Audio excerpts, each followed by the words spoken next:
Eleições 2016 aqui no RDTV, o canal no YouTube do Jornal Repórter Diário. Estamos recebendo o Tarcísio Secoli, pré-candidato a prefeito de São Bernardo do Campo pelo Partido dos Trabalhadores. Tarcísio, prazer recebê-lo aqui em nossos estúdios. Muito bom estar aqui, muito obrigado pelo convite. Anderson, sempre atento, né? Sempre ligado na política do ABC. Vamos conversar um pouco sobre os assuntos importantes para São Bernardo do Campo.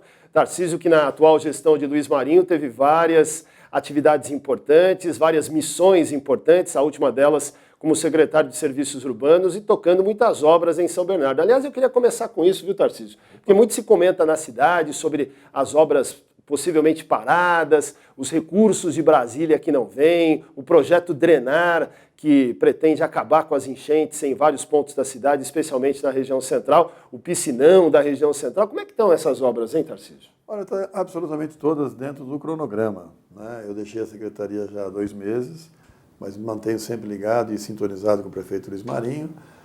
Vivaldi e Demarque são 2 bairros que já estão terminadas as obras, encerradas, todo o trabalho já foi feito e já teve muita chuva esse ano e, de fato, não é um problema grave. No Vivaldi e no Demarque tivemos chuvas de mais de 60 milímetros, que historicamente já dariam enchente, lâmina d'água, coisa do tipo, não tivemos. E depois também ali no Jordanópolis, que a obra continua em andamento, tem previsão de término agora para setembro, ela está indo bem, não vai ter nenhuma crise ali também. A obra do centro é a obra mais falada, porque todo mundo passa pelo centro, todo mundo vê ali no Paço Municipal o buraco do piscinão. Ela continua sendo bem andada, até 30 de dezembro ela tem que ficar pronta, é possível ficar pronta pelos trabalhos que os engenheiros fizeram. Sei que o prefeito Luiz Marinho visitou o túnel essa semana com o bispo aqui, Dom Pedro de Santo André, e mais várias pessoas de igrejas católicas, e ontem, na quinta-feira, ele fez um tour também com pastores evangélicos e acabou acompanhando ali. O túnel feito embaixo da rua Jurubatuba, de fato é difícil para as pessoas verem, está a 20 metros de profundidade, tem 230 pessoas trabalhando lá todos os dias, 24 horas por dia, para dar conta dos prazos e da grandiosidade da obra, que é uma engenharia muito grande. E agora vai ser começada uma nova frente a partir do Paço Municipal, inclusive quem for lá no Paço subir vai ver que lateralmente ali já tem toda uma estrutura montada para começar a fazer a furagem do túnel de dentro do Paço Municipal para encontrar também lá na Jurubatuba. Então, não há dúvida nenhuma de que nós conseguiremos acabar a obra até o final do ano. Bem, feito esse túnel, qual que é o próximo passo? Como é que vai ficar lá o piscinão, na verdade? Na verdade, acabando... Vai ser coberto? Não, o piscinão... O projeto dele é coberto.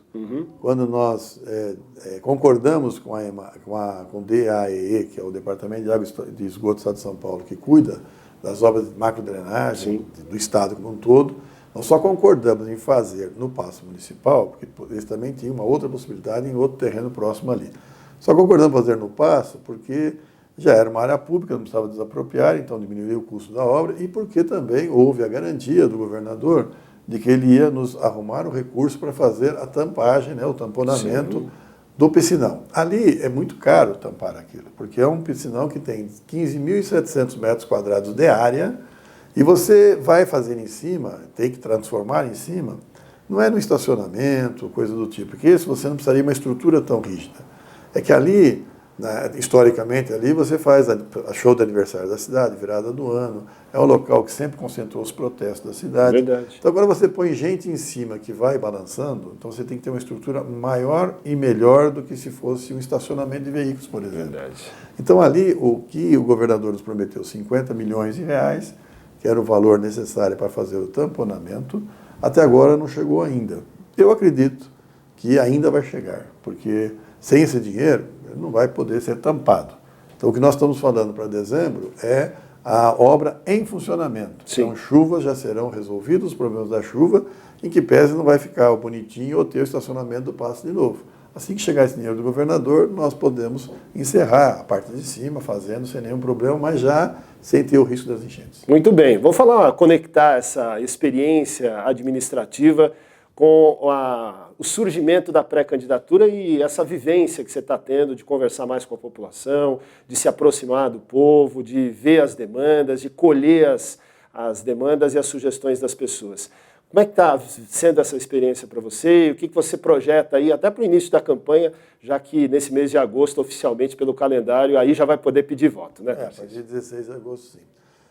Na verdade, no primeiro governo, eu fiz um governo de mais burocracia do que rua. Sim. Porque eu estava trabalhando com todo o pessoal de todas as secretarias, coordenando todas, o que me deu capacidade e conhecimento de todos os problemas que tem em cada secretaria, todas as dificuldades que existem em cada uma das obras que estão sendo exercidas e a necessidade e justeza daquelas obras. As obras que estão sendo feitas são extremamente necessárias e úteis. Então, isso eu pude, no primeiro mandato, verificar e acompanhar tudo isso.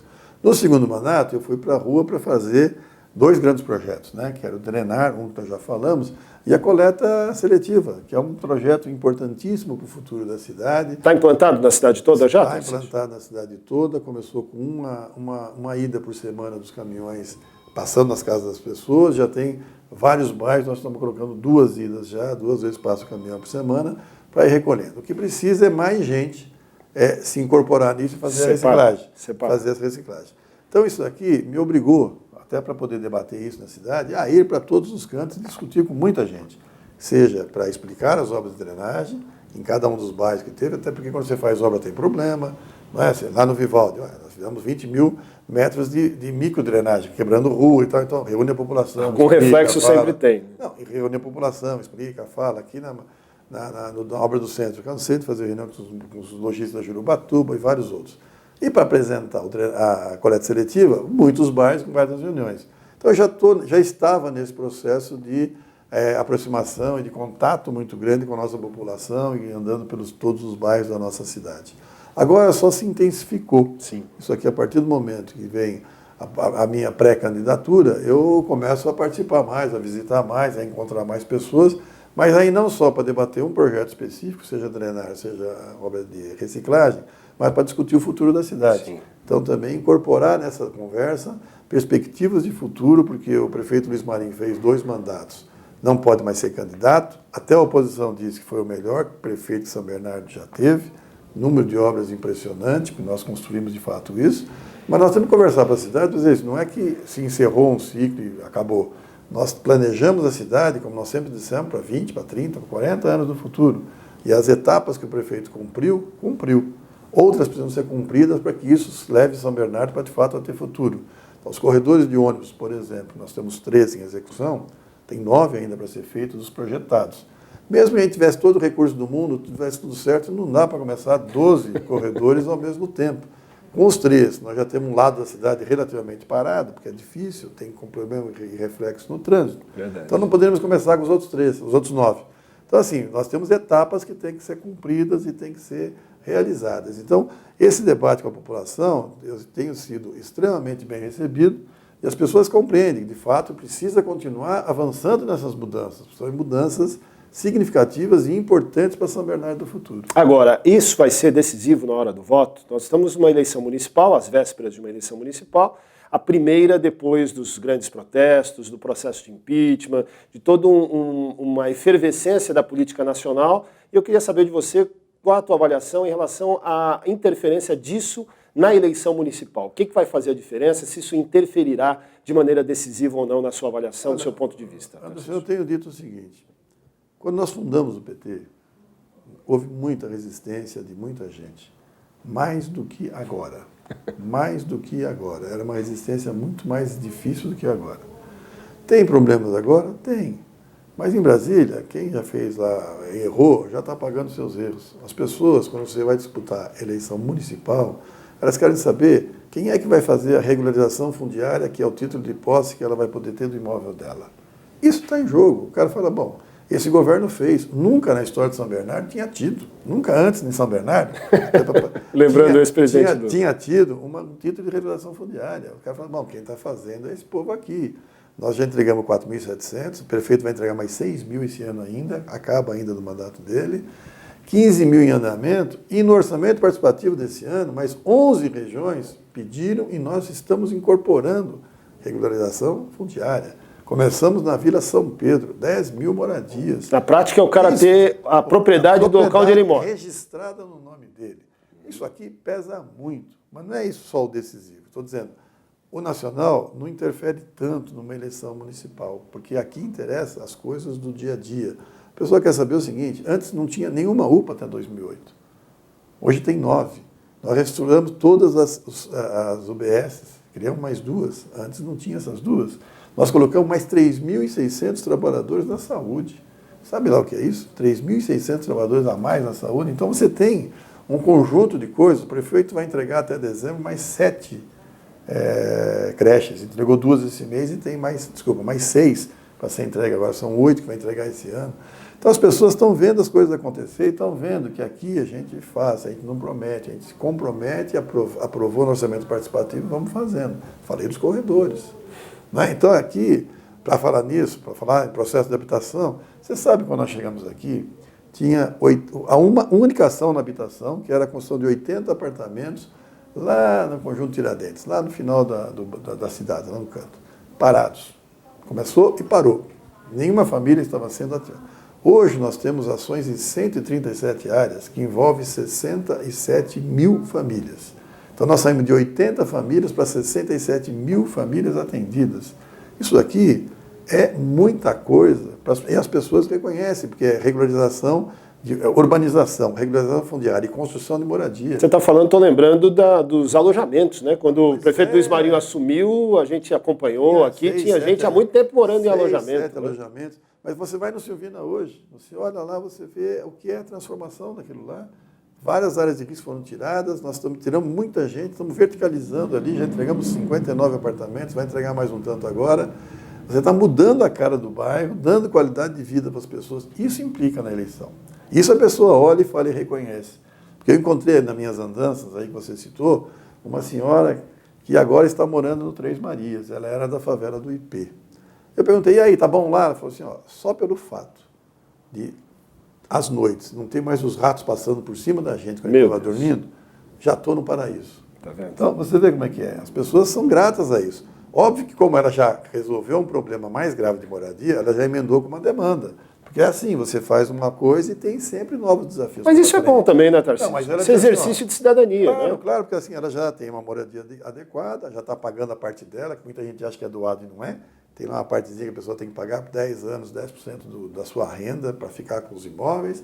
Mas ela disse assim, olha, lá na região precisaria pensar um pouquinho numa área de lazer para criançada, as molecadas estão lá e não tem muito. Tá vendo? Então, assim, as pessoas... Eu falei, que bom, se fosse 4 anos atrás, a senhora estava me pedindo moradia, agora a senhora está pedindo uma área de lazer. Olha que avanço na vida dessas pessoas. Então, só um governo comprometido em querer melhorar a vida das pessoas e cuidar das pessoas é que pode e consegue fazer esse tipo de coisa. Aliás, seus adversários, ainda nesta pré-campanha, têm dito da necessidade de reduzir custos, de enxugar a máquina, que os recursos de São Bernardo poderiam ser melhor utilizados, a cidade tem um dos maiores orçamentos do país, né?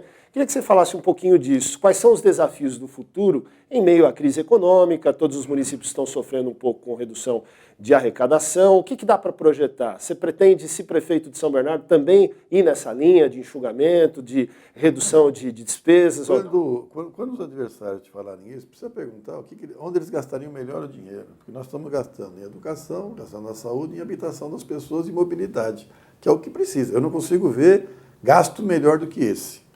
Agora, óbvio que nós temos uma situação de crise, de queda da atividade econômica, e aqui, uma cidade industrial sofre mais, e a gente perde muito no ICMS, que esse é um dado para nós importante. Tem 3 impostos que seguram a cidade, o ISS, o IPTU e também o ICMS. Tá, nós podemos, com a retomada da atividade econômica, que em alguns setores já se esboçou, automóvel vendeu 8% a mais em julho do que em junho, em que pese julho a julho ainda ser menor que o ano passado, pode ser uma alternativa de começar a sair do fundo do poço. Mesmo que você tenha uma atividade econômica maior, você não recupera o ICMS no ano que vem, porque a forma de cálculo envolve o que foi no ano passado, nem desse ano. Mas você pode aumentar o ISS e pode ter uma arrecadação melhor de IPTU de gente que teve que parar de pagar esse ano porque estava desempregado. É verdade. Então, assim, no ano que vem não vai ser um mar de rosas o orçamento. Mas é possível, nós fizemos já o orçamento desse ano, o prefeito Luiz Marinho tem a obrigação legal de deixar um orçamento pronto para o ano que vem, de coisas que caberão naquele orçamento. Então não há nenhum excesso. Sempre tem que ser buscado e procurado coisas que eventualmente estão sendo desperdício, e aí você tem que fazer corte. Eu aprendi na atividade privada, que eu fiquei muitos e muitos anos, que você tem que cortar custos todos os dias, independente se tem dinheiro ou se não tem dinheiro. Não é a crise que determina, é a sobrevivência do negócio ou a o gasto melhor para ter mais possibilidades. Verdade. Então, qualquer gasto que se mostrar desnecessário ou não adequado, nós temos que cortar. Qualquer custo que tiver comendo orçamento, ao invés de ajudar na solução de um problema, nós temos que resolver. Então, isso nós estamos atentos sempre. Tem equipes trabalhando nisso. O prefeito Luiz Marinho tem sido muito cioso disso. Eu estou muito tranquilo, porque os nossos investimentos são extremamente úteis para a cidade, necessários, e qualquer um que chegar aqui hoje e quiser fazer diferente, vai paralisar a cidade, vai jogar a cidade para o passado. Nós temos que continuar avançando nessas transformações. Para a gente fechar a conversa, Tarcísio, queria falar da amarração política. Nós estamos a poucas horas aí da realização da convenção do Partido dos Trabalhadores e das Legendas Aliadas. Como é que foi a construção desse arco de alianças? E muito ainda se espera nesses últimos momentos aí de novidades, de partidos saindo de um lado e indo para o outro. Falou-se muito esta semana sobre o assédio ao PTB, a possibilidade do Partido Trabalhista Brasileiro estar de volta ao arco de alianças do bloco governista e a definição do vice também. Fala um pouquinho sobre isso, o que está compondo todo esse caldeirão aí nesse momento. Olha, na verdade, na política brasileira, você tem alguns calendários que eles vão se mexendo e vão se mudando. Então, até setembro do ano passado, por exemplo, a legislação previa que era um ano antes das eleições que os partidos têm que se definir, os candidatos têm que se definir.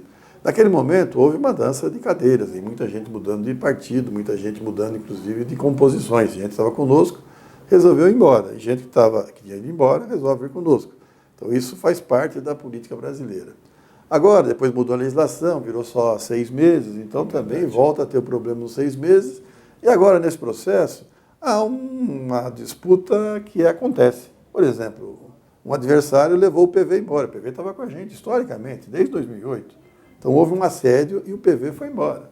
Ele anunciou essa semana que levou também o PPL. Foi mais um partido que ele levou embora. Então, assédio tem de todos os lados, e isso aqui faz parte do nosso trabalho. Nós temos gente que estava conosco no PTB desde 2008. O Frank Aguiar foi vice do Marinho em 2008 pelo PTB. E o PTB continuou conosco. E várias pessoas que estavam no PTB não acreditaram que o PTB ia embora de fato, que poderia ficar com a gente novamente, e ficaram lá. Então, ali tem gente nossa com qualidade e que, se as conversas avançarem e o PTB vier para trabalhar conosco novamente, nós temos condições de trabalhar firme e forte com o PTB. Interessa para a gente? Óbvio que interessa. Todos os partidos que vierem compor conosco serão importantes, porque a gente não ganha uma eleição sozinho. O PT, a gente fala do PT, porque o prefeito é do PT, eu sou do PT, mas nós estamos hoje com 13 partidos aliados, já conosco, que vão compor nessa convenção que nós estamos fazendo, para poder definir os candidatos de cada um desses partidos a vereador. Sim. E todos eles fazendo um fechamento com o meu nome por majoritário. Então, se vier mais um partido, se vier mais 2 partidos, isso aqui faz parte da política brasileira, é da cultura da política brasileira, é assim que funciona, e aqui não tem muito como chorar. Tanto eu que perdi, como o outro que ganhei, eu que ganhei, é assim que é a vida, é assim que funciona.